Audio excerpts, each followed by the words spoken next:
In front of me is Nokia G60, and today I would like to show you how you can pick screen refresh rate on this device. First of all, just open Settings. Now you need to scroll down just a bit and click on Display. Over here, scroll down again and tap on Screen Refresh Rate. Finally, click on the best one for you, Adaptive or Standard. I will go with Standard. And when you're ready, select the back button. As you can see, after that, screen refresh rate of this Nokia has changed.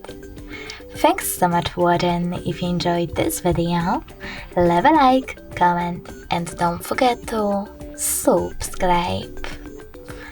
Bye!